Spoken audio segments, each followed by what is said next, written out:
Greetings, dear viewers. Welcome to Hourglass Trails. I am Tulip Daughtry with you today, and joining us we have a fellow poet, Charron Daughtry, with her awesome poetry. So welcome, Charron, and thank you for joining me today. I'm glad to be here with you today. So lately I hear you have been writing lots of poetry. You must have been beginning sometime. Can you tell us when you began? Many years ago, back in the 80s, a lot of stuff was going on with Native Americans, and a lot of them were getting so much hatred and horrible things done, and especially from the government. And I wrote a poem about that, and I just felt I wanted to express myself, and I didn't think it was that good, but there was a contest, and I entered it, and they printed it. I was so surprised. I can't even find the words to it now. It's written down someplace, but I was so glad. It was this giant poem book. The contest was after they printed it, you got a free copy of the book. And it was The World of Poetry. It was 1986, I believe.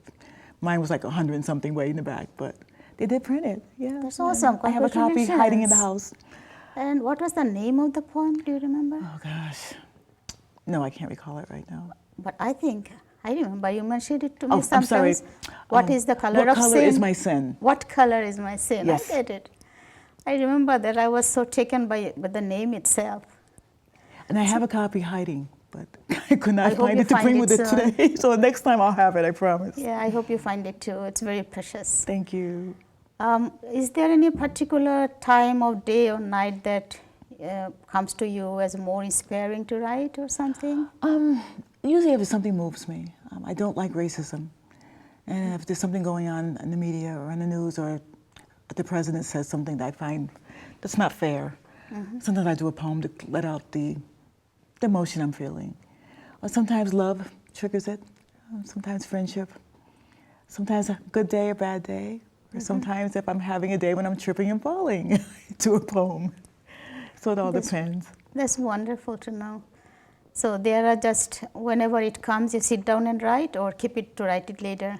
It all depends how it is affecting me. If it's something I can have time to jot down that moment, I will. But it come on naturally for me too. Like the thing we do together is bridges. And sometimes I don't have the poem with me. I can just draft one in 5 minutes. Have it ready. So it That's what really hooked me to your poems, because you write them instantly, like instant coffee, instant soup these days, right? You write instant poems. And that's amazing. So it just hits me while I'm writing. I listen to everyone else. I'm like, let me get mine together real quick, and it's my turn, and it's ready. It's ready. I remember, because I am asking you because I have heard poets or other writers who say that they forget later on. So it's like 3 a.m. in the morning, they'll jump out of the bed and sit down and start writing, or write headlines so that they don't forget later on. Yeah, it's easier for me if I do it where I remember. Okay. Then you forget things you want to add to it. So I was like, let me just do it now while it's still in my mind. Fresh from the oven. Yes. So since you live in New England, I wonder if the vivid seasonal changes that we see here from winter to spring, or spring to summer, again fall, does that influence you in any way? I do spring poems when it's getting warm. What about the other seasons? I don't like being cold. I like the fall to change the leaves, but spring's my favorite time. Winter, I try to pretend it's not there until it's gone. Okay. I can't, it's too cold, but I try to picture warmer places in my mind. But as a writer, wouldn't you think that that's also something to put down on papers? Because to let your emotions out? I haven't done one on winter yet. Maybe I should, and then help me cope with it better. Okay. But I tend to do fall and spring if I can. Okay, that's wonderful. Now, dear viewers, as we know, poem as a form of expression has been with us for thousands of years. From the times, the epic poems, the Iliad, the Odyssey, then Mahabharata, Narayan, and then we come down to T.S. Eliot, or our own Emily Dickinson, Robert Frost. Poems have changed their ways. There are different forms of writing. The sonnets, the haikus, and the limericks, all are there. But in the modern life, sort of free verses have become very popular. Maybe that's a way because it's more flexible and easier to ward in with the emotions and the fast pace of life that we have these days. And what hooked me to Charron's poems is that her words are precise and they are fresh like potato chips, or you can say snowflakes or dewdrops. So let's listen to some of Charron's poetry. Charron, would you please share some with Sure. us? This one is, every now and then I lose my balance. I have an illness called multiple sclerosis. And even though I'm still mobile, which I'm grateful for, every now and then you trip and lose your balance. And when I get annoyed at falling, I sometimes do a poem. And this one's called Fell Down Again. Down to the ground, I made no sound. Does no good when there's no one around. Got myself up as I picked up my cup. I did not tell I fell. Oh well. No, I am not hurt. I fell on the dirt. Did dirty my skirt. I will cover it with my long shirt. I went out to have some fun in the sun before it begun, and now it's done. Thank you. Anything else for the short ones? Yes. Yes. I don't like hatred, and we're seeing too much of it nowadays. And this one's a short one about hate. It's called Hate Scare. Hate is an unfair scare. Hate can be fate, it is never late, and some bring it on a date. Worse when it is their, and it's your mate. And another one's called Hate Debate. Stop the hate debate, push it out the gate, and never let it be your fate. Bye-bye hate. That's nice. These are like different kind of emotions, right? Something Yes. that you like, something you don't like. When I'm having a fun day, sometimes I write about fun too. Yeah. Please go This one's on. a short one on fun. I was sitting out in the park and I just thought it was a beautiful day, and I wrote, fun today. Today is our fun day before Sunday, and then it's Monday. And that was the end of that one. Yeah, that's it. And this one was when relationships are over sometimes. I had some friends going through some emotion, and this one's a short one. It's called Over. Chew we are long past over. Love from above is not a four-leaf clover. Not worth a cry, I won't try. Our love was true. Should I sue? Instead, I would clear my head, move on from you. Today's a start to heal my heart. That is called being smart. Yes, being smart, to going with the flow. Yes. Yes. Thank you for so much. And now let's see. Over time, I was humbled and honored to be shared with the challenging health condition you have. And I'm truly humbled that we agreed to share it. But despite that, it really amazes me that up to now, I have never met you without a smile. You have never failed to give me a hug. And you are always there at Bridges Coffee House and open mic, the open mic that we run with Dorothy Creswell and myself. You are always there.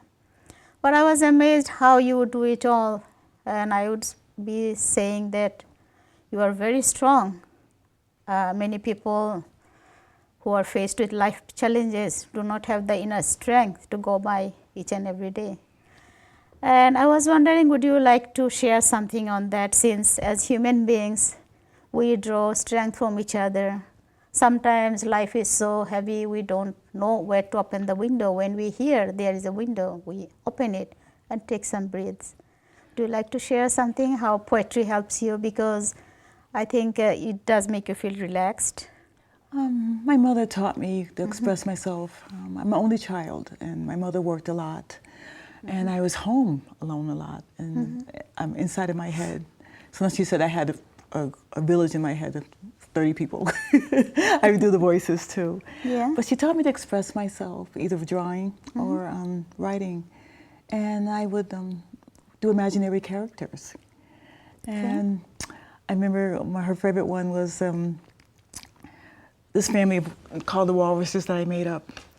And they were different race groups from different countries.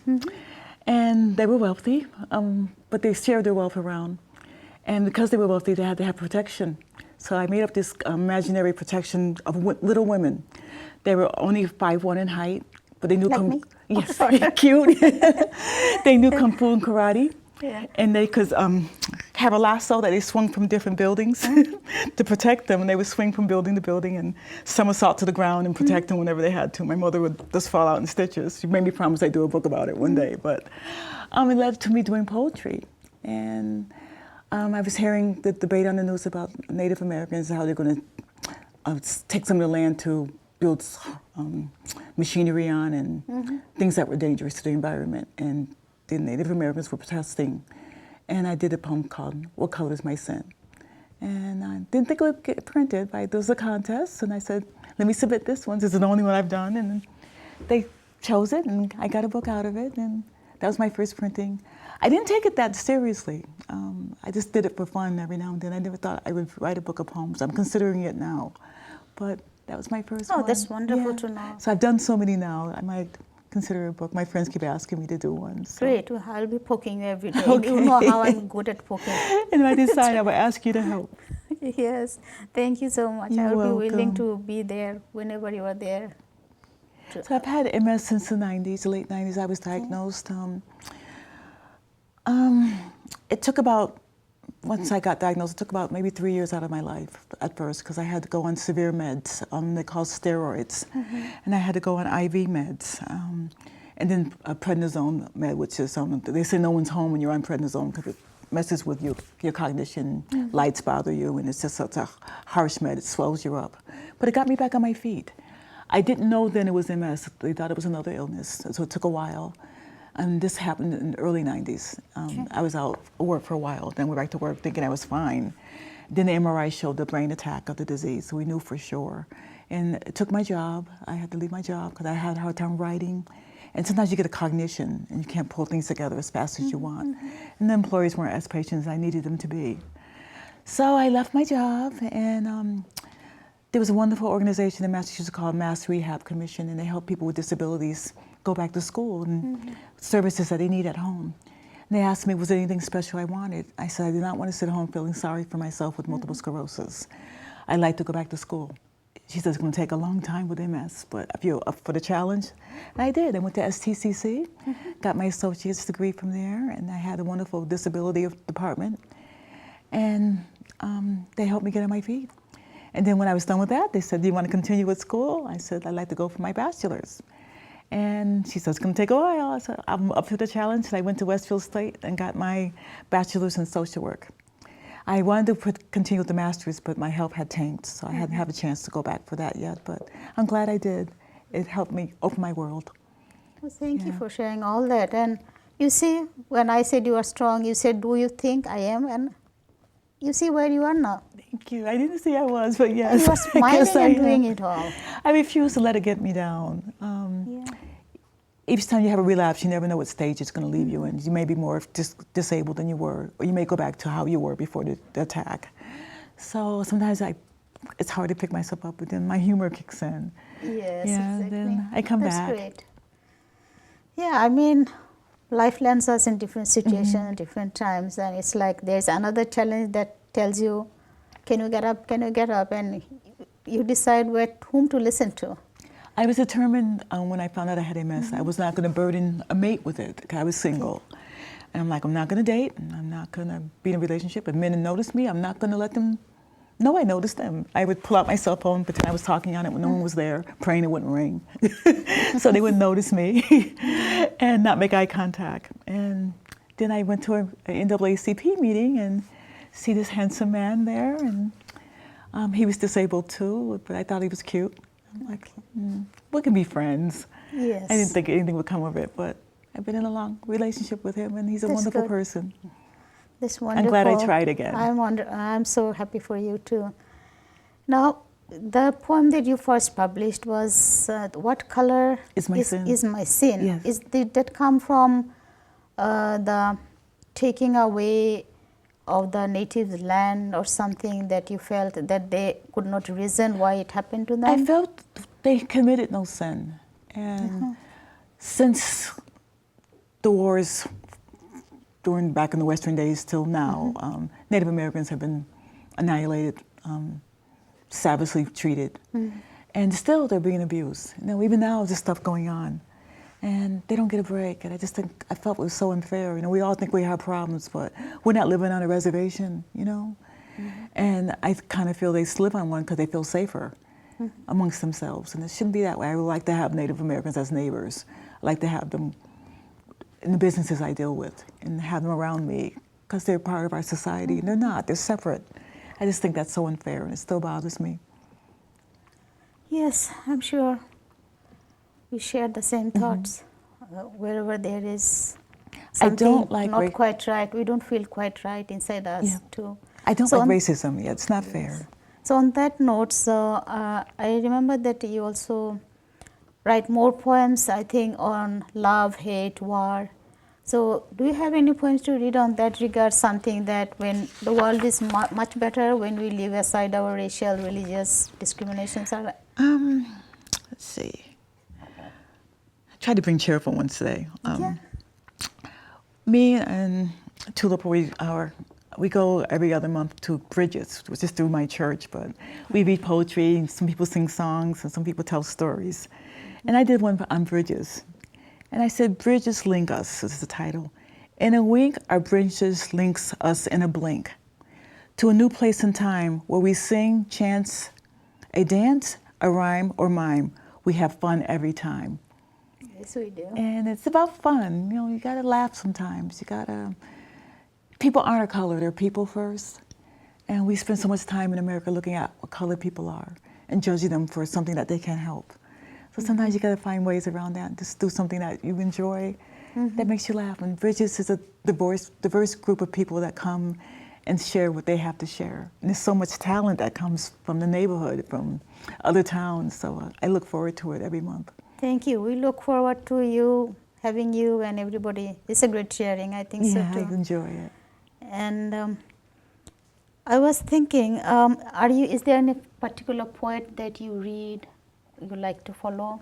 No, I don't have anyone particular in mind.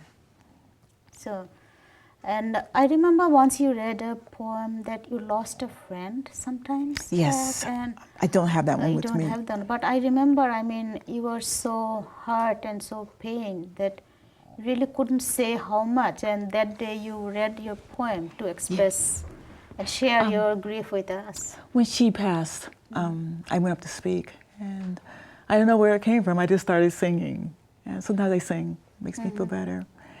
And I'll say a little bit of it for you. We miss you so, we miss you so, we miss you so. And I sang that, and I exactly recall that day. It comforted her family, you know. So. May her soul rest in peace. She's my childhood friend, and I knew she was ill, but I didn't think that she would lose her life from her illness. She's just a very strong person. She's one of the strongest people I know.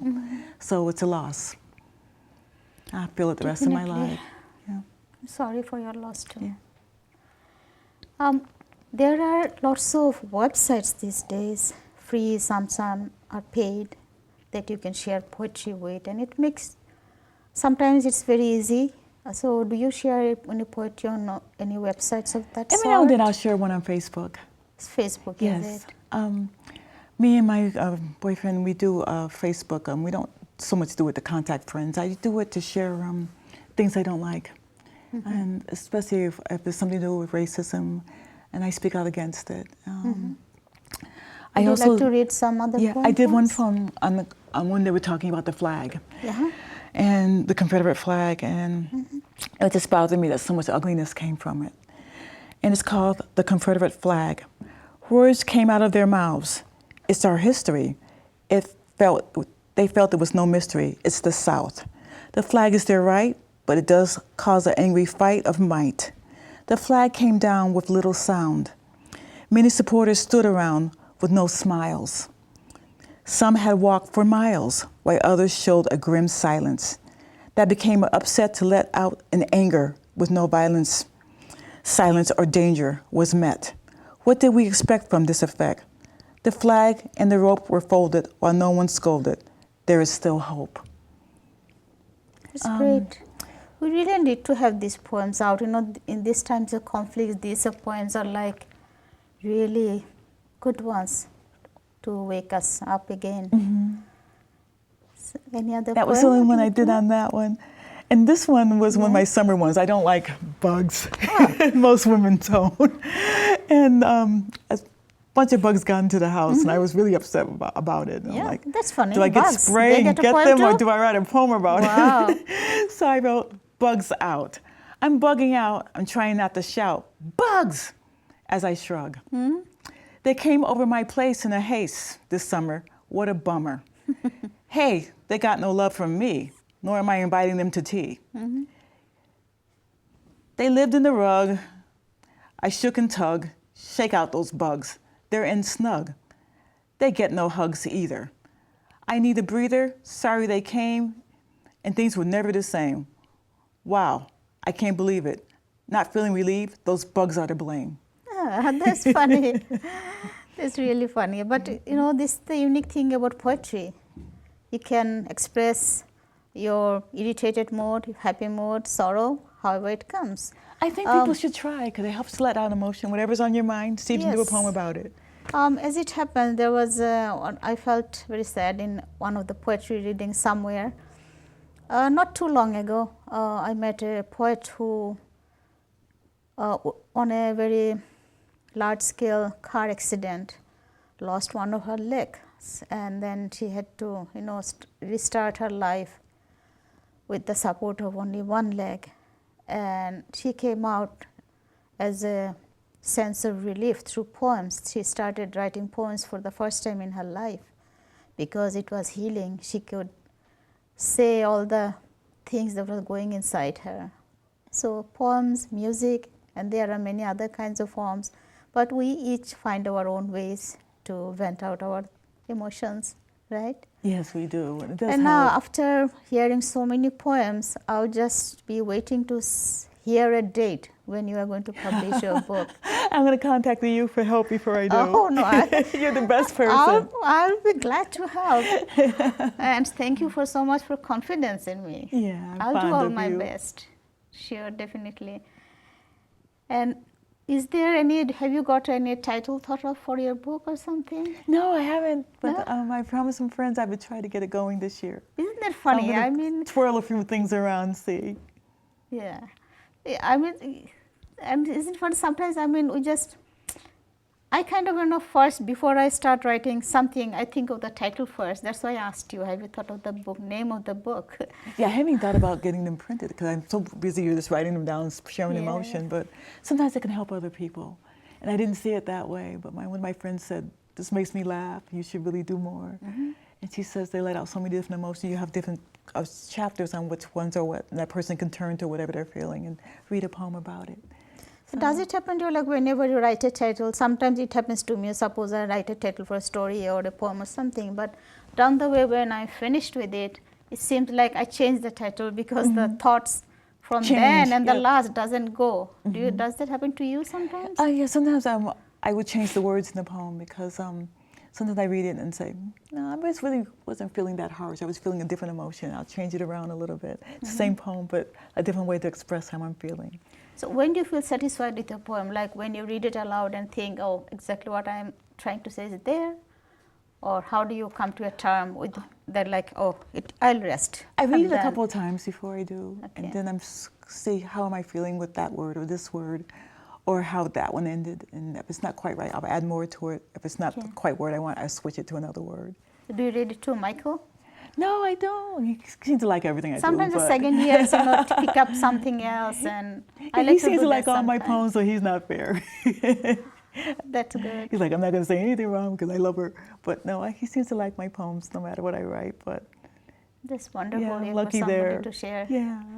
That's wonderful. But on the But other Bridges hand, is the place I test them Bridges on. is a place, and for that sense, I really always thank Facebook every day because what a crowd of friends there to share your creativity and everyday life. And I think we can put to good use social medias if you want to, really, really good uses of them. And tell me what you are writing at the moment. Anything particular you are working The on? last few poems I've done just before Bridges. Oh, that was for Bridges. Let's see if I have anything else for you today.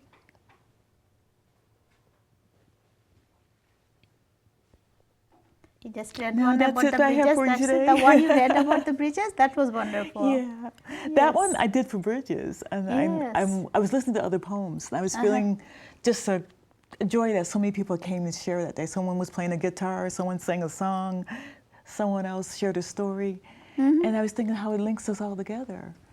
And a Yeah. bridge is a series of how so much goes into the construction of building it, and so much goes into that bridge. And bridges is a good title for our gathering. Yes, it So I did a is. poem on bridges that day. And Thank you shared so it. much. All the poems are amazing, and I'm so glad that we could listen to them. Thank And you. our viewers could share your wonderful poems with Did you bring any of yours today? Our viewers are out there. Okay. They are all watching you and listening to you. Yeah, I love your poems too. Oh, thank you so much. Thank you, Charron, for joining me today, and good luck with your book. And I'm hopeful that it will soon come along, and I will have a book to hold Okay, with all sweetheart. the poems in it. I promise I'm going to get on it. Thank you. I'm getting requests. Thank you for so having much. me. You're most welcome. I am the privileged one to have you. Dear readers, so that was the wonderful poems from Charron, and let us wait until she is out with her books and we can read all of them together at our own pace. Go to sleep, read them outside or on the bus, on the go. So thank you very much to Amherst Media and this great team for the show, and my special thanks to Joe Emmer for encouraging me and guiding me through putting up this show. And we are in that incredible part of the calendar when a new year 2018 takes over. Times moves on, so must we. While the past teaches us lessons, we learn not to repeat our mistakes or to redo them with a better way, and we wait for the future with apprehension, with excitement, and greatest of all, we hope all that is good will come. So dear readers, wishing you peace and happiness through all times to come. Till we meet again, farewell to you.